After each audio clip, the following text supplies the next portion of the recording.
The views and opinions expressed on Lockdown Radio should not be considered expert advice. I'm just a dumb electrician who likes to laugh at his own jokes. Enjoy the show.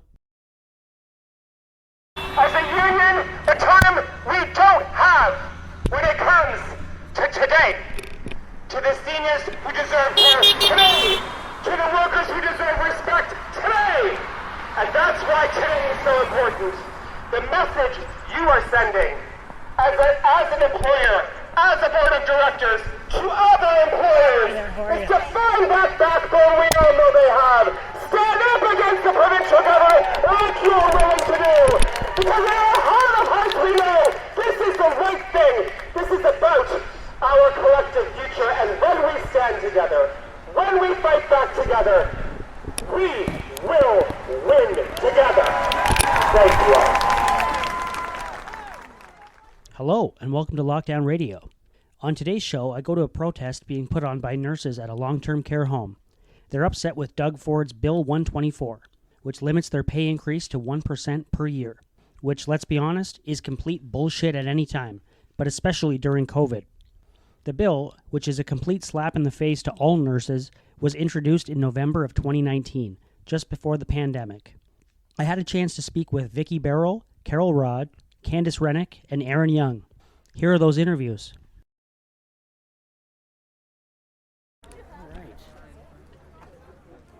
Okay, so here we are.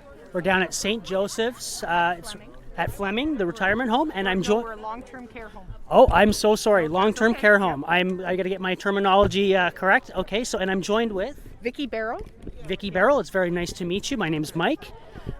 So I'm out here today, and I'm just wanting to see what is going on. What is Bill 124, and why are you protesting that? Bill 124 is the Conservative provincial government's legislation that limits our home's ability to bargain with our staff over 1%, whether it's for a wage or whether it's benefits, etc. So they're holding not-for-profits at 1%, whereas the for-profit homes, like Extendicare and the other homes, plus the municipal home, like Fairhaven, are not held to the same percentage.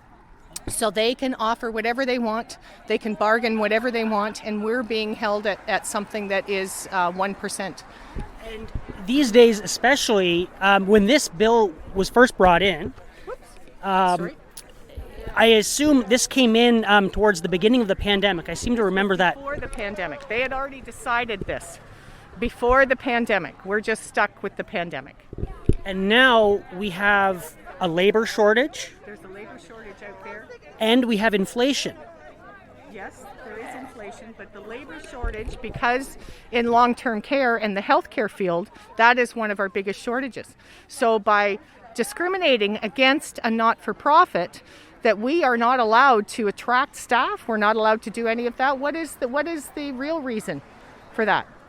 And why are for-profits being supported and municipal homes supported and we're not? Are they steering, do you believe that they're steering things towards the for-profit model? I'm just spitballing. I don't know how I could look at it any other way, but I cannot tell you that I have seen that. But maybe people need to ask what Ontario health teams are doing, how they're setting that up, and what is Bill 124? Why are we included in that? Yeah. I mean, I think if you ask 10 out of 10 people on the street right now, do nurses of wherever they work, do they deserve more than a 1% raise? All of these people deserve as much as we could possibly afford to give them. And why are they any different than someone who works at Riverview or Extendicare or Fairhaven? They're not. Our residents aren't any different either. We have to protect our people. And this is wrong. This is just wrong. Period. Okay. Well, Thank you very much, Vicki. This is our CEO, Carol Rod, here. If you had any other questions. Sure, I will. I have more cards. Let me just. Okay. All right, and here we are, still at St. Joseph's at Fleming on Brayley Drive, and I'm now joined with Carol Rod, the CEO for St. Joe's at Fleming. Okay, and Candice Rennick, the Secretary Treasurer of QP Ontario. Okay, so can you tell us a little bit about how is Bill C1, or it's not C124, it's just Bill 124, how is that affecting your workplace at the moment? Well, right now the workers are absolutely giving it 100%, and so we're coming up, of course, into negotiations. We're being restricted, municipal and for-profit. They're not under this bill, so we share the same compliance, the same standards, and that's what's impacting us right now. We're coming up to negotiations. We need the freedom to be able to negotiate. Our workers deserve as best and as much as we can give them. And are you guys a part of the Ontario Nurse Association? No. Okay, no. Okay, I just wanted to clarify that. I don't know all of this stuff, but it seems odd that you would have different standards for different types of work.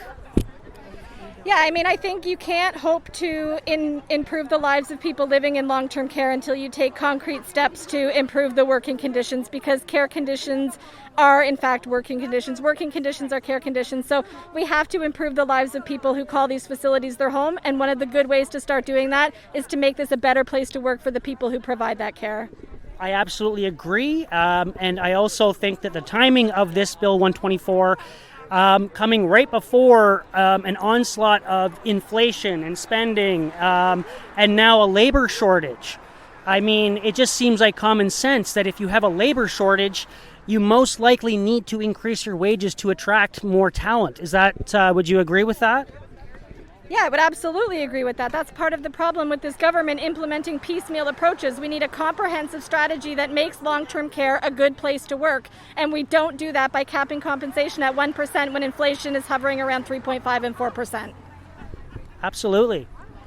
Okay, well, thank you very much, guys, and I'm going to maybe try to get one or two more people. Thank you very much.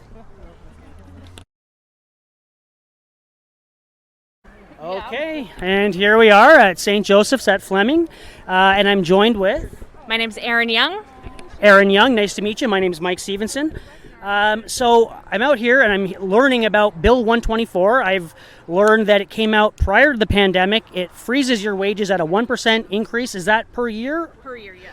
Okay, still, that is not enough at any time, let alone in the times that we're in right now with inflation and labor shortage. Exactly. I think that's the biggest factor here, is that with labor shortage, how can you attract more talent when the wages are frozen at 1% increase? That's one of the biggest issues that we are having right now, is because we cannot bargain for more than the 1%. Our union's hands are tied, and so we can't get better wages. We can't support our staff. We can't attract new members. We can't do our jobs properly. It's just making everything impossible, especially during this pandemic. Yeah, that's very frustrating. I find that very frustrating just to hear, because, you know, I feel for what you guys must be going through here on a daily basis. It's been a tough year and a half, and it doesn't seem to be over yet. So how is everybody kind of coping with what's going on? As you can imagine, everyone's kind of feeling the pressure of, lack of staff and just the stress of being part of the whole pandemic experience is just making it hard on everybody. So, I mean, there's more stress, there's more emotions. It's a tough time for everyone. I can tell you that. Yeah, absolutely. Well, what can people do to help this be overturned with the government? Is there anything that people listening could potentially do that would help the cause? The biggest thing right now is to call your local MPP's office and tell them to repeal Bill 124. Tell them that it is a bogus law and it should be abolished and it should have never existed in the first place. I agree, and I wonder what kind of raises Dave Smith might be getting in the next year or two.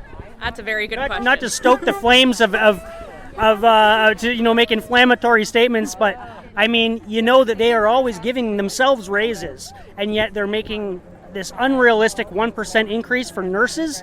during a pandemic seems crazy to me. Not just nurses, but also healthcare workers, and it goes beyond. It goes along with our housekeepers and our laundry aides and every part of the team that makes it so critical to run a long-term care facility properly. Yeah. Okay. Well, thank you very much. All right. Did I give you a card?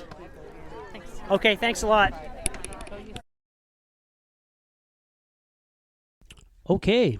That's all for this show. Thank you so much for listening. And remember to contact your local MPP and let them know how you feel about Bill 124.